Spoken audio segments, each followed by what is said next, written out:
Hi guys, welcome back to my channel. ಇವತ್ತಿನ vlog ಇದಾಗಿದೆ. So ಇವತ್ತಿನ ವ್ಲಾಗು ಮತ್ತು ಇವತ್ತಿನ ರಂಗೋಲಿ. ರಂಗೋಲಿ ವಿಡಿಯೋ ಪೂರ್ತಿ ನೋಡಿ.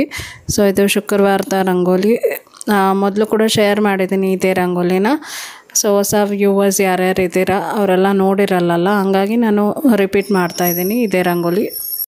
ಸೊ ರಂಗೋಲಿ ವಿಡಿಯೋ ಪೂರ್ತಿ ನೋಡಿ, ಆಮೇಲೆ ವ್ಲಾಗ್ ಕಂಟಿನ್ಯೂ ಮಾಡ್ತೀನಿ.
ಸೊ ಇವತ್ತಿನ ಲಂಚ್ ಶುರು ಮಾಡ್ತಾಯಿದ್ದೀನಿ. ಸೊ ಮಧ್ಯಾಹ್ನಕ್ಕೆ ನಾನು ಇಲ್ಲಿ ಕಡಲೆಬೇಳೆನ ಫಸ್ಟು ಕೂಗಿಸ್ಕೊತೀನಿ, ವಿಸಿಲ್ ಹಾಕ್ಬಿಟ್ಟು. ಇವತ್ತು ಕಡಲೆಬೇಳೆ ಉಸ್ಲಿ ಮಾಡ್ತಾಯಿದ್ದೀನಿ. ಸೊ ತುಂಬ ದಿವಸ ಆಯಿತು ಮಾಡಿ, ನಮ್ಮ ಯಜಮಾನರು ಮಾಡು ಅಂತ ಅಂದಿದ್ರು, ಹಾಗಾಗಿ ಮಾಡ್ತಾಯಿರೋದು.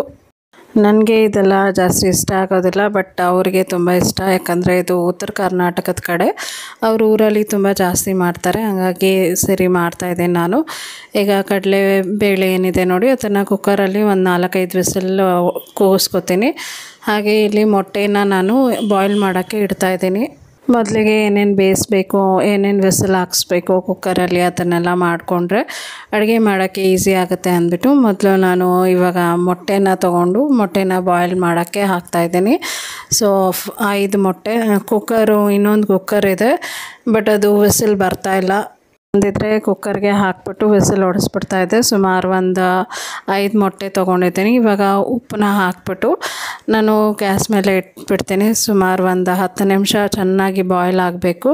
ಸೊ ಮೊಟ್ಟೆ ಹಾಕೋದ್ರಿಂದ ಪೂರ್ತಿ ಸೀಲ್ ಬಿಡೋದಿಲ್ಲ, ಚೆನ್ನಾಗಿ ಬಾಯ್ಲ್ ಆಗುತ್ತೆ. ಹಾಗಾಗಿ ನಾನು ಉಪ್ಪನ್ನ ಹಾಕ್ತೀನಿ ಮೊಟ್ಟೆಗೆ. ಸೊ ಈಗ ಉಪ್ಪನ್ನ ಹಾಕಿದ್ದೀನಿ.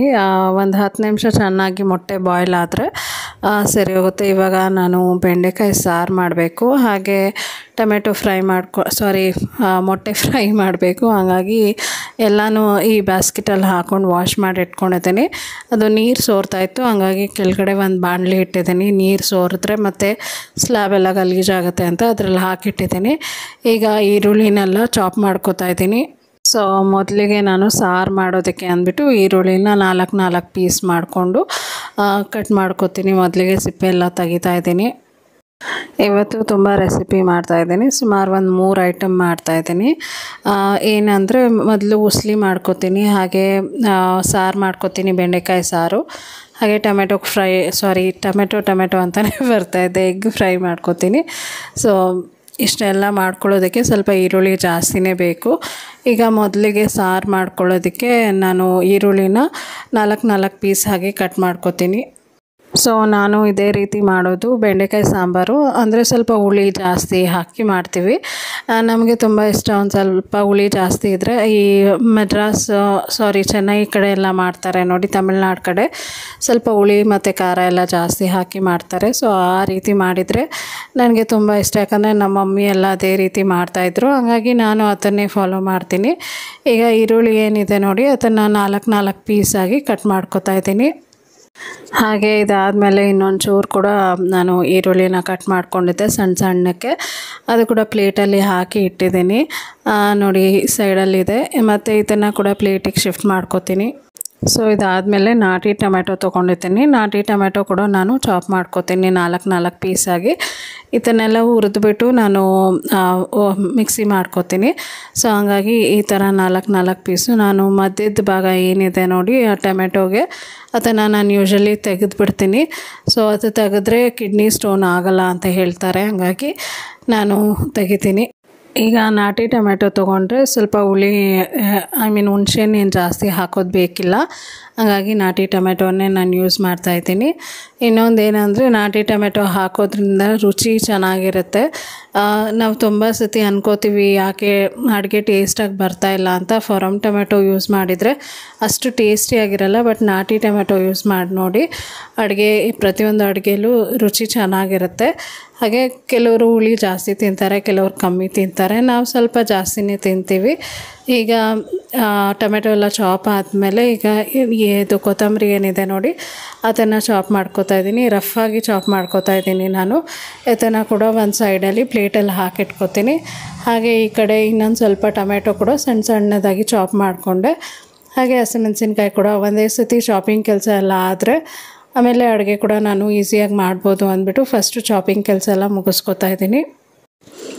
ಈಗ ಈರುಳ್ಳಿ ಚಾಪ್ ಆಯಿತು, ಟೊಮೆಟೊ ಕೂಡ ಚಾಪ್ ಆಯಿತು. ಹಾಗೆ ಹಸಿಮೆಣಸಿನ್ಕಾಯಿ ಕೂಡ ಈ ರೀತಿ ಸ್ಲಿಟ್ ಮಾಡಿ ಇಟ್ಕೊತಾ ಇದ್ದೀನಿ. ಹಾಗೆ ಬೆಂಡೆಕಾಯಿ ಎಲ್ಲ ವಾಶ್ ಮಾಡಿ ಇಟ್ಕೊಂಡಿದ್ದೆ ನೋಡಿ, ಬೆಂಡೆಕಾಯಿ ಕೂಡ ಇವಾಗ ಕಟ್ ಮಾಡ್ಕೊತೀನಿ. ಸೊ ಸ್ಟಾರ್ಟಿಂಗಲ್ಲಿ ಇರೋದು ಮತ್ತು ಎಂಡಲ್ಲಿರೋದು ಏನಿದೆ ನೋಡಿ ಬೆಂಡೆಕಾಯಿಗೆ, ಅದನ್ನು ಕಟ್ ಮಾಡಿಕೊಂಡು ಬೆಂಡೆಕಾಯಿನ ನಾನು ಒಂದು ಚೂರು ಉದ್ದನೇ ಕಟ್ ಮಾಡ್ಕೊತೀನಿ. ಸೊ ಅದೇ ರೀತಿ ಎಲ್ಲ ಬೆಂಡೆಕಾಯಿನೂ ಕಟ್ ಮಾಡಿಕೊಂಡು ಆಮೇಲೆ ಅಡುಗೆನ ಶುರು ಮಾಡ್ತೀನಿ. ಸೊ ಇವಾಗ ಎಲ್ಲ ಕಟ್ ಮಾಡಿ ಆಗಿದೆ.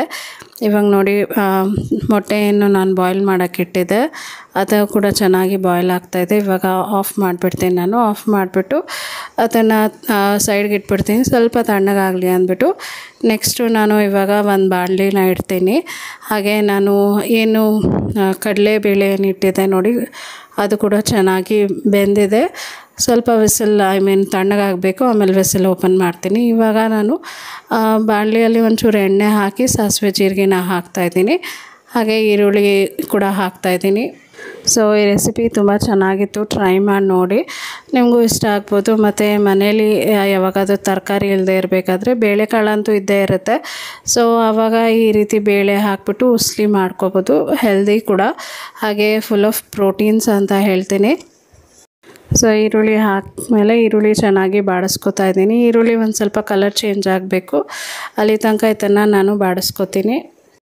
ಹಾಗೆ ಒಂದು 2ರಿಂದ 3 ಹಸಿಮೆಣಸಿನ್ಕಾಯಿನ ಇನ್ಸುಲೇಟ್ ಮಾಡ್ಕೊಂಡಿದ್ದೆ, ಅದನ್ನು ಕೂಡ ಇದರಲ್ಲಿ ಸೇರಿಸ್ಬಿಟ್ಟು ಫ್ರೈ ಮಾಡ್ತಾಯಿದ್ದೀನಿ. ನೀವು ಬೇಕಾದರೆ ಎಕ್ಸ್ಟ್ರಾ ಮಸಾಲ ಥರ ಬೇಕು ಅಂದರೆ ಒಂದು ಸ್ವಲ್ಪ ಶುಂಠಿ ಬೆಳ್ಳುಳ್ಳಿ ಪೇಸ್ಟ್ ಹಾಕೋಬೋದು. ಸೊ ಈರುಳ್ಳಿ ಎಲ್ಲ ಚೆನ್ನಾಗಿ ಬಾಡ್ತಾ ಇದ್ದಂಗೆ ನಾನು ಏನು ಕಟ್ ಮಾಡ್ಕೊಂಡಿದ್ದೆ ನೋಡಿ ಟೊಮೆಟೊ, ಅದರಲ್ಲಿ ಸ್ವಲ್ಪ ಮಾತ್ರ ಇದರಲ್ಲಿ ಹಾಕ್ತೀನಿ. ಹಾಫ್ ಕಟ್ ಮಾಡ್ಕೊಂಡಿರುವಂಥ ಟೊಮೆಟೊಲಿ ಅರ್ಧ ಭಾಗ ಮಾತ್ರ ಇದರಲ್ಲಿ ಸೇರಿಸ್ತೀನಿ. ಸೊ ಇನ್ನು ಅರ್ಧ ಭಾಗ ಏನಿದೆ ಅಲ್ಲ ಅದು ನಾನು ಮೊಟ್ಟೆ ಫ್ರೈ ಮಾಡಬೇಕಲ್ಲ ಆವಾಗ ಯೂಸ್ ಮಾಡ್ತೀನಿ. ಸೊ ಇವಾಗ ನಾನು ಟೊಮೆಟೊ ಎಲ್ಲ ಚೆನ್ನಾಗಿ ಬಾಡಿಸ್ಕೊತಾ ಇದ್ದೀನಿ. ಸೊ ಟೊಮೆಟೊ ಎಲ್ಲ ಮೆತ್ತಗಾಗಬೇಕು, ಅಲ್ಲಿ ತನಕ ಇದನ್ನು ಫ್ರೈ ಮಾಡಬೇಕು. ಸೊ ಟೊಮೆಟೊ ಹಾಕಿದ ಮೇಲೆ ಉಪ್ಪು ಹಾಕಿದರೆ ಬೇಗ ಮೆತ್ತಗಾಗುತ್ತೆ. ಹಾಗಾಗಿ ನಾನು ಟೊಮೆಟೊ ಹಾಕಿದ ತಕ್ಷಣವೇ ಉಪ್ಪನ್ನ ಹಾಕ್ತೀನಿ. ಸೊ ಅಡುಗೆ ಕೂಡ ಬೇಗ ಆಗುತ್ತೆ ಮತ್ತು ಜಾಸ್ತಿ ಏನು ವೇಟ್ ಮಾಡೋಷ್ಟು ಇರೋದಿಲ್ಲ. ಹಾಗಾಗಿ ಸೊ ಇವಾಗ ಟೊಮೆಟೊ ಎಲ್ಲ ಫ್ರೈ ಆಗ್ತಾ ಇದೆ. ಸೊ ಟೊಮೆಟೊ ಎಲ್ಲ ಚೆನ್ನಾಗಿ ಫ್ರೈ ಆಗ್ತಾ ಇದ್ದಂಗೆ ನಾನು ಇವಾಗ ಅರಿಶಿನ ಪುಡಿನ ಸೇರಿಸ್ತೀನಿ. ಸ್ವಲ್ಪ ಅರಿಶಿನ ಪುಡಿ. ಸೊ ನಾನು ಎಲ್ಲದಕ್ಕೂ ಸ್ವಲ್ಪ ಅರಿಶಿನ ಪುಡಿ ಅಂತೂ ಬಳಸ್ತೀನಿ. ಸೊ ಹಾಗಾಗಿ ಇವಾಗ ಒಂದು ಅರ್ಧ ಸ್ಪೂನಷ್ಟು ಅರಿಶಿನ ಪುಡಿನ ಹಾಕ್ತಾಯಿದ್ದೀನಿ. ಸೊ ಅರಿಶಿನ ಪುಡಿ ಹಾಕಿದ್ದೆ ಒಂದು ಸತಿ ಚೆನ್ನಾಗಿ ಬಾಡಿಸ್ಕೊತೀನಿ. ಅದಾದಮೇಲೆ ನಾನು ಹೇಳಿದೆ ನೋಡಿ, ಕಡಲೆಬೇಳೆ ಚೆನ್ನಾಗಿ ಬೆಂದಿದೆ ಅಂದ್ಬಿಟ್ಟು ಅದರಲ್ಲಿ ನೀರು ಸ್ವಲ್ಪ ಎತ್ತಿಟ್ಕೊಂಡ್ಬಿಟ್ಟು ಆಮೇಲೆ ಕಡಲೆಬೇಳೆನ ಹಾಕಿದರೆ ನೀರು ಸ್ವಲ್ಪ ಜಾಸ್ತಿ ಹಾಕಿದರೆ ಮತ್ತು ಸಾರು ರೀತಿ ಆಗೋಗುತ್ತೆ. ಹಂಗಾಗಿ ಸ್ವಲ್ಪ ನೀರು ತೆಗೆದಿಟ್ಕೊಂಡೆ, ಅಂದರೆ ನಾನು ವೇಸ್ಟ್ ಮಾಡಿಲ್ಲ. ಹೆಂಗೂ ಚಪಾತಿ ಹಿಟ್ಟು ಕಲಿಸ್ಬೇಕು, ಆ ನೀರನ್ನ ಹಾಕ್ಬಿಟ್ಟು ಚಪಾತಿ ಹಿಟ್ಟನ್ನ ಕಲಿಸ್ಕೊತೀನಿ ನಾನು. ಸೊ ಇವಾಗ ಬೇಳೆ ಎಲ್ಲ ಹಾಕಿದ ಮೇಲೆ ಒಂದು ಸತಿ ಮಿಕ್ಸ್ ಮಾಡ್ಕೊತೀನಿ. ಸೊ ಇದು ಆಲ್ಮೋಸ್ಟ್ ಬೆಂದಿದೆ, ಜಾಸ್ತಿ ಏನು ಬೇಯೋದು ಬೇಕಿಲ್ಲ. ಚೂರು ಬೇಳೆ ಇತ್ತಲ್ಲ, ಅದಕ್ಕೆ ಒಂಚೂರು ನೀರು ಹಾಕ್ಬಿಟ್ಟು ಇದಕ್ಕೆ ಹಾಕಿದೆ. ಈಗ ನಾನು ಮೆಣಸಿನ್ಕಾಯಿ 3 ಹಾಕಿರೋದು, ಹಾಗಾಗಿ ಖಾರದ ಪುಡಿ ಹಾಕಬೇಕು. ನೀವು ಬೇಕಾದ್ರೆ ಸಾಂಬಾರು ಪುಡಿ ಕೂಡ ಹಾಕ್ಕೋಬೋದು, ಅದು ಕೂಡ ತುಂಬ ರುಚಿಯಾಗಿರುತ್ತೆ. ಅಥವಾ ನಿಮಗೆ ಸಾರು ರೀತಿ ಮಾಡ್ಕೋಬೇಕು ಅಂದರೆ ಇದಕ್ಕೆ ಒಂದು ಸ್ವಲ್ಪ ಜಾಸ್ತಿ ನೀರು ಹಾಕ್ಬಿಟ್ಟು ಸಾರು ರೀತಿ ಕೂಡ ಮಾಡ್ಕೋಬೋದು. ತೆಳ್ಳಗೆ ಸಾರು ಮಾಡ್ತಾರೆ ನೋಡಿ, ಆ ಥರ. ಸೊ ತುಂಬ ಚೆನ್ನಾಗಿರುತ್ತೆ. ಹಾಗೆ ಈಗ ಚಾಪ್ ಮಾಡ್ಕೊಂಡಿದ್ದಂಥ ಕೊತ್ತಂಬರಿ ಸೊಪ್ಪು ಏನಿದೆ ನೋಡಿ, ರಫಾಗಿ ಚಾಪ್ ಮಾಡ್ಕೊಂಡಿದ್ದೆ. ಸೊ ನೀವು ಬೇಕಾದ್ರೆ ಸಣ್ಣಗೆ ಚಾಪ್ ಮಾಡಿಬಿಟ್ಟು ಕೂಡ ಹಾಕ್ಕೊಳ್ಳಿ. ನಾನು ಹೇಗೂ ಚಾಪ್ ಆಗಿತ್ತಲ್ಲ, ಮತ್ತೆ ಚಾಪ್ ಮಾಡೋದು ಬೇಡ ಅಂದ್ಬಿಟ್ಟು ಅದು ಹಾಗೆ ಹಾಕ್ಕೊಂಡೆ. ಸೊ ಇವಾಗ ಬೇಳೆ ಉಸ್ಲಿ ರೆಡಿಯಾಗಿದೆ. ಇವಾಗ ನಾನು ನೆಕ್ಸ್ಟು ಇಲ್ಲಿ ಸಾಂಬಾರಿಗೆ ಒಗ್ಗರಣೆ ಫಸ್ಟು ಹುರ್ಕೋತೀನಿ. ಈರುಳ್ಳಿ ಟೊಮೆಟೊ ಏನೇನಿದೆ ನೋಡಿ ಅದನ್ನೆಲ್ಲ ಹುರ್ಕೊಂಡ್ಬಿಟ್ಟು ಆಮೇಲೆ ನಾನು ರುಬ್ಕೋತೀನಿ. ಸೊ ಇವಾಗ ಒಂದು ಬಾಣಲಿಗೆ ಒಂಚೂರು ಎಣ್ಣೆ ಹಾಕ್ಬಿಟ್ಟು ಈರುಳ್ಳಿನ ಹಾಕ್ತಾಯಿದ್ದೀನಿ. ಈರುಳ್ಳಿ ಒಂದು 4 ಈರುಳ್ಳಿ ಚಾಪ್ ಮಾಡಿಟ್ಕೊಂಡು, 4 ಅಲ್ಲ 3 ಈರುಳ್ಳಿ. ಸೊ ಈ 4 ಭಾಗ ಚಾಪ್ ಮಾಡ್ಕೊಂಡಿದ್ದೆ ನೋಡಿ, ಅದನ್ನು ಹಾಕ್ಬಿಟ್ಟು ಟೊಮೆಟೊ ಕೂಡ ಹಾಕ್ಬಿಟ್ಟು ಹಾಗೆ ಕೊತ್ತಂಬರಿ ಸೊಪ್ಪು ಹಾಕ್ತಾಯಿದ್ದೀನಿ. ಈಗ ಸ್ವಲ್ಪ ಹುಣಸೆಹಣ್ಣು ಮತ್ತು ಜೀರಿಗೆನ ಹಾಕ್ತೀನಿ. ಸೊ ಇಷ್ಟನ್ನೇ ನಾನು ಹಾಕಿದ್ದು. ಸೊ ನಿಮಗೆ ಬೆಳ್ಳುಳ್ಳಿ ಬೇಕಾದರೆ ಹಾಕ್ಕೋಬೋದು. ನಾನು ಬೆಳ್ಳುಳ್ಳಿ ಏನು ಯೂಸ್ ಮಾಡಿಲ್ಲ. ಹಾಗೆ ಒಂಚೂರು ಹಸಿಮೆಣಸಿನ್ಕಾಯಿ ಕೂಡ ಹಾಕ್ಬಿಟ್ಟು ಹುಣಸೆಹಣ್ಣು ಕೂಡ ಹಾಕ್ತೀನಿ. ಸೊ ಹಸಿಮೆಣಸಿನ್ಕಾಯಿ ಆಪ್ಷನಲ್, ನಿಮ್ಗೆ ಬೇಕಿದ್ರೆ ಹಾಕ್ಕೊಳ್ಳಿ, ಅಥವಾ ಬೇಡ ಅಂದರೆ ಕೂಡ ಸ್ಕಿಪ್ ಮಾಡ್ಬೋದು. ಸೊ ಒಂಚೂರು ಹುಣಸೆಹಣ್ಣು ಕೂಡ ಹಾಕ್ತೀನಿ. ನಾಟಿ ಟೊಮೆಟೊನ ಹಾಕಿರೋದು.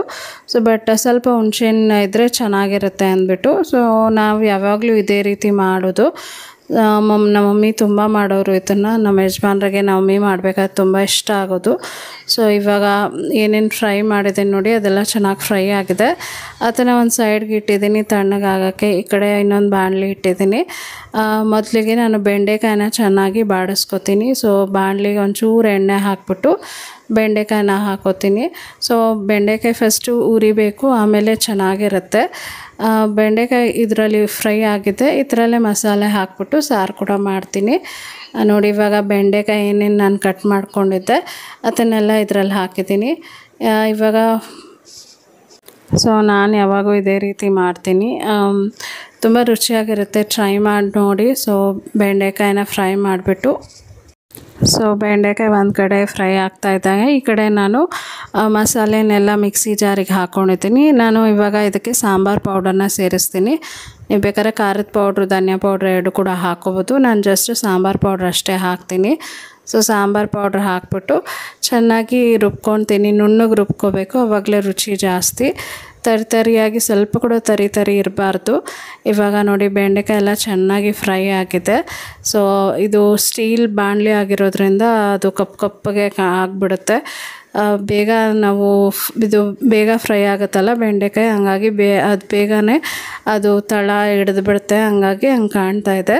ಸೊ ಇವಾಗ ಮಸಾಲೆ ಎಲ್ಲ ನಾನು ಇದರಲ್ಲಿ ಹಾಕಿದ್ದೀನಿ. ಮಸಾಲೆ ಹಾಕ್ಬಿಟ್ಟು ನೀರನ್ನ ಕೂಡ ಇವಾಗಲೇ ಸೇರಿಸ್ತಾ ಇದ್ದೀನಿ. ಸೊ ನಾನು ಬೇಳೆ ನೀರೇನು ಬೇಯಿಸಿಟ್ಕೊಂಡಿದ್ದೆ ನೋಡಿ, ಅದು ಚಪಾತಿಗೆ ನಾನು ಹಾಕಬೇಕು ಅಂದ್ಕೊಂಡೆ. ಬಟ್ ಚಪಾತಿಗೆ ಹಾಕಿಲ್ಲ, ಇದಕ್ಕೆ ಹಾಕೋಣ ಸಾರಿಗೆ ಅಂದ್ಬಿಟ್ಟು ಆ ಬೇಳೆ ನೀರು ಸ್ವಲ್ಪ ಉಳಿಸ್ಕೊಂಡಿತ್ತು, ಇದಕ್ಕೆ ಮಿಕ್ಸಿ ಜಾರ್ಗೆ ಹಾಕಿದ್ದೀನಿ. ಸೊ ಇವಾಗ ಇದು ಕುದಿ ಬಂದರೆ ಸಾಂಬಾರು ರೆಡಿ ಆಗುತ್ತೆ. ಸೊ ನಾನಿನ್ನೂ ಉಪ್ಪು ಹಾಕಿಲ್ಲ, ನೀರು ಇನ್ನೊಂದು ಚೂರು ಕೂಡ ಹಾಕ್ತೀನಿ, ಯಾಕಂದರೆ ತುಂಬ ಗಟ್ಟಿ ಅಂತ ಅನ್ನಿಸ್ತು ಸಾಂಬಾರು, ಹಾಗಾಗಿ ಇನ್ನೊಂದು ಚೂರು ಕೂಡ ನೀರು ಹಾಕಿದ್ದೀನಿ. ಈಗ ನಾನು ಉಪ್ಪನ್ನ ಸೇರಿಸ್ತಾಯಿದ್ದೀನಿ, ಕಲ್ಲುಪ್ಪನ್ನೇ ಹಾಕ್ತಾಯಿದ್ದೀನಿ. ಸೊ ಇವಾಗ ಇದನ್ನೆಲ್ಲ ಮಿಕ್ಸ್ ಮಾಡಿ ಒಂದು ಕುದಿ ಬಂದರೆ ಸಾಂಬಾರು ರೆಡಿ ಆಗಿಬಿಡುತ್ತೆ. ಸೊ ಏನಕ್ಕೆ ಇಷ್ಟೊಂದು ಅಡುಗೆ ಅಂದರೆ ನಮ್ಮ ಯಜಮಾನ್ರಿಗೆ ಸ್ವಲ್ಪ ವೆರೈಟಿಯಾಗಿ ತಿನ್ನೋಕ್ಕೆ ಇಷ್ಟ, ಹಾಗಾಗಿ ಚಪಾತಿ, ಪಲ್ಯ, ಅನ್ನ, ಸಾಂಬಾರು ಎಲ್ಲ ಇದ್ದರೆ ಅವ್ರಿಗೆ ತುಂಬ ಇಷ್ಟ ಆಗುತ್ತೆ, ಹಾಗಾಗಿ ಮಾಡ್ತಾಯಿರೋದು. ಈಗ ನಾನು ಇನ್ನೊಂದು ಬಾಣಲಿ ಇಟ್ಬಿಟ್ಟು ಇನ್ನೊಂದು ಚೂರು ಎಣ್ಣೆ ಕೂಡ ಹಾಕಿದ್ದೀನಿ. ಎಣ್ಣೆ ಹಾಕ್ಬಿಟ್ಟು ಮತ್ತು ಸಾಸಿವೆ ಜೀರಿಗೆನ ಹಾಕ್ತೀನಿ. ಇದು ನಾನು ಎಗ್ ಫ್ರೈ ಮಾಡ್ತಾಯಿರೋದು, ಟೊಮೆಟೊ ಗೊಜ್ಜು ರೀತಿ ಮಾಡ್ತೀವಿ ನೋಡಿ, ಅದೇ ರೀತಿ ಮಾಡ್ತಾಯಿರೋದು. ಸೊ ಇವಾಗ ಇದನ್ನೆಲ್ಲ ಹಾಕಿದ ಮೇಲೆ ಈರುಳ್ಳಿನ ಹಾಕ್ತಾಯಿದ್ದೀನಿ. ಈರುಳ್ಳಿ ಹಾಕ್ಬಿಟ್ಟು ಈರುಳ್ಳಿ ಸ್ವಲ್ಪ ಕಲರ್ ಚೇಂಜ್ ಆಗಬೇಕು, ಅಲ್ಲಿ ತನಕ ಫ್ರೈ ಮಾಡ್ಕೊತೀನಿ. ಸೊ ಇವಾಗ ಈರುಳ್ಳಿ ಎಲ್ಲ ಹಾಕಿದ ಮೇಲೆ ಕಲರ್ ಚೇಂಜ್ ಆಗಬೇಕಲ್ಲ, ಸೊ ಅಲ್ಲಿ ತನಕ ನಾನು ಇದನ್ನು ಹುರ್ಕೋತೀನಿ. ಸೊ ಇದು ಕಲರ್ ಚೇಂಜ್ ಆಗೋ ತನಕನೇ ನಾವು ಹುರ್ಕೋಬೇಕು ನೋಡಿ. ಇವಾಗ ಈ ರೀತಿ ಆಗಿದೆ, ಇವಾಗ ಕಲರ್ ಚೇಂಜ್ ಆಗಿದೆ, ಟ್ರಾನ್ಸ್ಲೂಸೆಂಟ್ ಆಗಿದೆ. ಸೊ ಇದಾದಮೇಲೆ ನಾನು ಇವಾಗ ಟೊಮೆಟೊನ ಹಾಕ್ತೀನಿ. ಸೊ ಇದಕ್ಕೂ ನಾನು ನಾಟಿ ಟೊಮೆಟೊನೇ ಯೂಸ್ ಮಾಡ್ತಾಯಿರೋದು, ಅಡುಗೆಗೆ ಆದಷ್ಟು ನಾಟಿ ಟೊಮೆಟೊನೇ ನಾನು ಯೂಸ್ ಮಾಡೋದು. ಸೊ ಇವಾಗ ನಾಟಿ ಟೊಮೆಟೊ ಎಲ್ಲ ಹಾಕಿದ ಮೇಲೆ ಹಸಿಮೆಣಸಿನ್ಕಾಯಿ ಕೂಡ ಹಾಕಿದ್ದೀನಿ. ಸೊ ಇದನ್ನೆಲ್ಲ ಚೆನ್ನಾಗಿ ಫ್ರೈ ಮಾಡ್ಕೊತೀನಿ ನಾನು. ಸೊ ನಾನು ಹೇಳ್ದಂಗೆ ಟೊಮೆಟೊ ಎಲ್ಲ ಹಾಕಿದ ಮೇಲೆ ನಾನು ಉಪ್ಪನ್ನ ಹಾಕೋತೀನಿ. ಸೊ ಉಪ್ಪನ್ನ ಹಾಕ್ಬಿಟ್ಟು ಕೂಡ ಚೆನ್ನಾಗಿ ಫ್ರೈ ಮಾಡ್ಕೊತೀನಿ ನಾನು. ಸೊ ಉಪ್ಪನ್ನ ಹಾಕೋದ್ರಿಂದ ಟೊಮೆಟೊ ಬೇಗ ನೀರು ಬಿಡುತ್ತೆ ಮತ್ತು ಸಾಫ್ಟ್ ಆಗುತ್ತೆ, ಹಾಗಾಗಿ ನಾನು ಉಪ್ಪು ಹಾಕೋದು. ಸೊ ಉಪ್ಪು ಹಾಕಿದ್ದೆ ನಾನು ಇದನ್ನು ಫ್ರೈ ಮಾಡ್ಕೊತಾ ಇದ್ದೀನಿ. ಸ್ವಲ್ಪ ಹೊತ್ತು ಹಾಗೆ ಬಿಟ್ಬಿಡ್ತೀನಿ, ಟೊಮೆಟೊ ಎಲ್ಲ ಚೆನ್ನಾಗಿ ಮೆತ್ತಗಾಗಬೇಕಲ್ಲ, ಹಾಗಾಗಿ ಸ್ವಲ್ಪ ಹೊತ್ತು ಹಾಗೆ ಬಿಟ್ಬಿಡ್ತೀನಿ. ಈಗ ಒಂದು ಸ್ವಲ್ಪ ಅರಿಶಿನ ಪುಡಿ ಕೂಡ ಹಾಕ್ಕೊಂಡಿದ್ದೀನಿ. ಅರಿಶಿನ ಪುಡಿ ಹಾಕಿ ಒಂದು ಸ್ವಲ್ಪ ಹೊತ್ತು ಕೂಡ ಫ್ರೈ ಮಾಡ್ಕೊತೀನಿ. ಸೊ ಮೊಟ್ಟೆ ಫ್ರೈ ಅನ್ನೋದು ಒಬ್ಬೊಬ್ಬರು ಒಂದೊಂದು ಥರ ಮಾಡ್ತಾರೆ. ಸೊ ನಾನು ಇವತ್ತು ಸಿಂಪಲ್ಲಾಗಿ ಈ ರೀತಿ ಮಾಡ್ತಾಯಿದ್ದೀನಿ, ಗೊಜ್ಜು ಆಗುತ್ತೆ ಅಂದ್ಬಿಟ್ಟು. ಸೊ ಟೊಮೆಟೊ ಎಲ್ಲ ಫ್ರೈ ಆಗ್ತಾ ಇದ್ದಂಗೆ ಇಲ್ಲಿ ನಾನು ಚಪಾತಿನ ಕಲಸಿಟ್ಕೊಂಡಿದ್ದೆ. ಈಗ ನಾನು ಡಬಲ್ ಲೇಯರ್ ಚಪಾತಿ ಮಾಡ್ತೀನಲ್ಲ, ಆ ಚಪಾತಿನ ಮಾಡ್ತಾಯಿದ್ದೀನಿ. ಜಸ್ಟ್ ಒಂದು 3 ಚಪಾತಿ ಅಷ್ಟೇ, ನಮ್ಮ ಯಜಮಾನ್ರಿಗೆ ಮಾತ್ರ. ನಾನೇನು ಚಪಾತಿ ತಿನ್ನೋದಿಲ್ಲ ಅಂದರೆ ಇವತ್ತು ನನಗೇನು ಚಪಾತಿ ತಿನ್ನಬೇಕು ಅಂತ ಅನ್ನಿಸ್ತಾ ಇಲ್ಲ, ಯಾಕಂದರೆ ಸ್ವಲ್ಪ ನಾನು ಟೊಮೆಟೊ ಬಾತ್ ನಾನೇನು ಮಾಡಿದೆ ನೋಡಿ, ಅದು ಕೂಡ ಒಂಚೂರು ಉಳಿದಿದೆ. ಸೊ ಹಾಗಾಗಿ ಚಪಾತಿ ಮಾಡಿಕೊಂಡ್ರೆ ಅದು ವೇಸ್ಟ್ ಆಗಿಬಿಡುತ್ತೆ, ಹಾಗಾಗಿ ನಾನು ನಮ್ಮ ಯಜಮಾನ್ರಿಗೆ ಎಷ್ಟು ಬೇಕೋ ಅಷ್ಟು ಮಾತ್ರ ಮಾಡ್ತಾಯಿದ್ದೀನಿ. ಸೊ ಅವರು 1-2 ಚಪಾತಿ ತಿಂತಾರೆ, ನಮ್ಮ ಅಕ್ಕಗೆ 1 ಚಪಾತಿ ಮಾಡ್ತಾಯಿದ್ದೀನಿ. ಸೊ ಇವಾಗ ಎಲ್ಲದನ್ನು ಒಟ್ಟಿಗೆ ಈ ರೀತಿ ಹಾಕ್ಕೊಂಡು ಲಟ್ಟಿಸ್ಬಿಟ್ಟು ಎಣ್ಣೆನ ಸವರ್ಬಿಡ್ತೀನಿ. ನಾನು ತುಂಬ ಸರಿ ಶೇರ್ ಮಾಡಿದ್ದೀನಿ ಡಬಲ್ ಲೇಯರ್ ಚಪಾತಿ ಹೇಗೆ ಮಾಡೋದು ಅಂತ. ಸೊ ಮೊದಲಿಗೆ ನಾವು ಈ ಥರ ಉಂಡೆಗಳಾಗಿ ಮಾಡಿ ಎಣ್ಣೆ ಹಾಕಿ ಸವರಿ ಇಟ್ಕೊಂಡ್ಬಿಟ್ರೆ ತುಂಬ ಈಸಿ ಆಗುತ್ತೆ. ಸೊ ಬೇಗ ಮಾಡಬೇಕು ಅಂದಾಗ ಈ ರೀತಿ ಮಾಡಿಕೊಂಡ್ರೆ ತುಂಬ ಈಸಿ ಆಗುತ್ತೆ. ಮತ್ತು ಗೆಸ್ಟ್ ಯಾರಾದರೂ ಬಂದರೆ ಈ ರೀತಿ ಚಪಾತಿನ ನೀವು ಮಾಡ್ಕೋಬೋದು. ಕೆಲವರೆಲ್ಲ 3 ಲೇಯರ್ಸ್, 4 ಲೇಯರ್ಸ್, 5 ಲೇಯರ್ಸ್ ಕೂಡ ಮಾಡ್ತಾರೆ, ಅದು ಕೂಡ ತುಂಬ ಚೆನ್ನಾಗಿರುತ್ತೆ. ಬಟ್ ಅದು ಮಧ್ಯ ಭಾಗ ಏನಿರುತ್ತೆ ನೋಡಿ, 3-4 ಲೇಯರ್ಸ್ ಎಲ್ಲ ಮಾಡಿದಾಗ ಮಧ್ಯ ಭಾಗ ಅಷ್ಟು ಚೆನ್ನಾಗಿ ಬೆಂದಿರುತ್ತೆ, ಬಟ್ ಅದು ತಿನ್ನಬೇಕು ಅಂತ ಅನಿಸಲ್ಲ, ಹಸಿ ರೀತಿ ಕಾಣುತ್ತೆ. ಹಾಗಾಗಿ ನಾನು ಅದನ್ನು ಮಾಡೋದಿಲ್ಲ. ಸೊ ಬೇಕಾದರೆ ಒಂದು ಸತಿ ಮಾಡಿ ಶೇರ್ ಮಾಡ್ತೀನಿ. ಸೊ ನಾನು ಚಪಾತಿ ಹಿಟ್ಟನ್ನೆಲ್ಲ ಆ ರೀತಿ ರೆಡಿ ಮಾಡಿಕೊಂಡು ಇವಾಗ ನಾನು ಟೊಮೆಟೊ ಗೊಜ್ಜು ಏನಿದೆ ನೋಡಿ ಫ್ರೈ, ಮೊಟ್ಟೆ ಫ್ರೈಗೆ ಅದಕ್ಕೆ ಒಂಚೂರು ಖಾರದ ಪುಡಿ ಕೂಡ ಸೇರಿಸ್ತಾ ಇದ್ದೀನಿ, ಸ್ಪೈಸಿ ಆಗಿದ್ದರೆ ಚೆನ್ನಾಗಿರುತ್ತೆ ಅಂತ. ಇವಾಗ ಖಾರದ ಪುಡಿ ಕೂಡ ಹಾಕಿ ಚೆನ್ನಾಗಿ ಫ್ರೈ ಮಾಡ್ಕೊತಾ ಇದ್ದೀನಿ. ಸೊ ಟೊಮೆಟೊ ಎಲ್ಲ ಚೆನ್ನಾಗಿ ಮೆತ್ತಗಾಗಬೇಕು, ಅಲ್ಲಿ ತನಕ ಫ್ರೈ ಮಾಡ್ಕೋಬೇಕು, ತುಂಬ ಚೆನ್ನಾಗಿರುತ್ತೆ. ಸೊ ಮೊಟ್ಟೆ ಎಲ್ಲ ನಾನು ಬಾಯ್ಲ್ ಮಾಡಿದ್ದೆ ಅಲ್ಲ, ಅದನ್ನೆಲ್ಲ ಸಿಪ್ಪೆ ಸುಲಿದು ಕಟ್ ಮಾಡ್ತಾಯಿದ್ದೀನಿ. ಸೊ ನೋಡಿ ಹಾಫ್ ಕಟ್ ಮಾಡಿಬಿಟ್ಟು ಈ ರೀತಿ ಹಾಕ್ತಾಯಿದ್ದೀನಿ. ಸೊ ನೀವು ಬೇಕಾದರೆ ಫುಲ್ಲು ಹೋಲಾಗಿ ಕೂಡ ಹಾಕ್ಕೋಬೋದು, ಅಂದರೆ ಪೂರ್ತಿ ಮೊಟ್ಟೆ ಕೂಡ ಹಾಕ್ಕೋಬೋದು. ಈ ರೀತಿ ಕಟ್ ಮಾಡಿ ಹಾಕ್ಕೊಳ್ಳೋದ್ರಿಂದ ಮಸಾಲೆ ಎಲ್ಲ ಚೆನ್ನಾಗಿ ಮೊಟ್ಟೆಗೆ ಹಿಡಿಯುತ್ತೆ ಅಂದ್ಬಿಟ್ಟು ನಾನು ಕಟ್ ಮಾಡಿ ಹಾಕೋತಾ ಇದ್ದೀನಿ. ಸೊ ತುಂಬ ಚೆನ್ನಾಗಾಗುತ್ತೆ. ನಾನು ಮೊದಲೆಲ್ಲ ಇದನ್ನು ತುಂಬ ಮಾಡ್ತಾಯಿದ್ದೆ, ಇವಾಗ ನಾನು ಮಾಡೋದಿಲ್ಲ. ಸೊ ನಮ್ಮ ಯಜಮಾನ್ರಿಗೆ ಜಾಸ್ತಿ ಬಾಯ್ಲ್ಡ್ ಎಗ್ ಇಷ್ಟ, ಆಮ್ಲೆಟ್ ಮತ್ತು ಈ ಥರ ಎಗ್ ಗ್ರೇವಿ ಎಲ್ಲ ಮಾಡಿದ್ರೆ ಅವ್ರು ಅಷ್ಟು ಇಷ್ಟಪಟ್ಟು ತಿನ್ನೋದಿಲ್ಲ, ಜಾಸ್ತಿ ಬಾಯ್ಲ್ಡ್ ಎಗ್ಗೆ ತಿನ್ನೋದು. ಸೊ ಅವರಿಗೋಸ್ಕರ ಸಪ್ರೇಟ್ ಮಾಡಬೇಕಾಗತ್ತೆ ನಾನು, ಹಾಗಾಗಿ ಇದೇ ರೀತಿ ಬಾಯ್ಲ್ಡ್ ಮಾಡಿ ನಾನು ಮಾಡ್ತಾಯಿದ್ದೀನಿ. ಕೊತ್ತಂಬರಿನ ನಾನು ರಫಾಗಿ ಚಾಪ್ ಮಾಡ್ಕೊಂಡಿದ್ದೆ ನೋಡಿ, ಅದನ್ನೇ ಫೈನಲಾಗಿ ಹಾಕಿದ್ದೀನಿ. ಸೊ ಮತ್ತೆ ಕಟ್ ಮಾಡೋಷ್ಟು ಪೇಷನ್ಸ್ ನನಗಿರಲಿಲ್ಲ, ಹಂಗಾಗಿ ಸೊ ಇದು ರೆಡಿಯಾಗಿದೆ. ನೆಕ್ಸ್ಟು ನಾನು ಇಲ್ಲಿ ಚಪಾತಿನ ಮಾಡ್ಕೋತೀನಿ. So double layer chapati. So ನೋಡಿ ಡಬಲ್ ಲೇಯರ್ ಚಪಾತಿ ಮಾಡ್ತಾಯಿದ್ದೀನಿ. ಸೊ ಅಡುಗೆ ಎಲ್ಲ ಆಗಿದೆ. ಇವಾಗ ಅವ್ರಿಗೆ ನಾನು ಯಾವಾಗಲೂ ಚಪಾತಿನ ಲಾಸ್ಟಲ್ಲಿ ಮಾಡ್ತೀನಿ, ಯಾಕಂದರೆ ಬಿಸಿ ಬಿಸಿಯಾಗಿ ತಿನ್ನೋಕ್ಕೆ ಸರಿ ಇರುತ್ತೆ ಅಂದ್ಬಿಟ್ಟು. ಸೊ ಈ ರೀತಿ ಲಟ್ಟಿಸ್ಕೊಂಡ್ರೆ ಈಸಿ ಆಗುತ್ತೆ. ನಾನು ಮೊದಲೇ ಲಟ್ಟಿಸಿ ಇಟ್ಕೊಂಡಿದ್ದೆ. ಸೊ ಈ ರೀತಿ ಚಪಾತಿ ಎಲ್ಲ ಜಾಸ್ತಿ ಉತ್ತರ ಕರ್ನಾಟಕ ಕಡೆ ಮಾಡ್ತೀವಿ.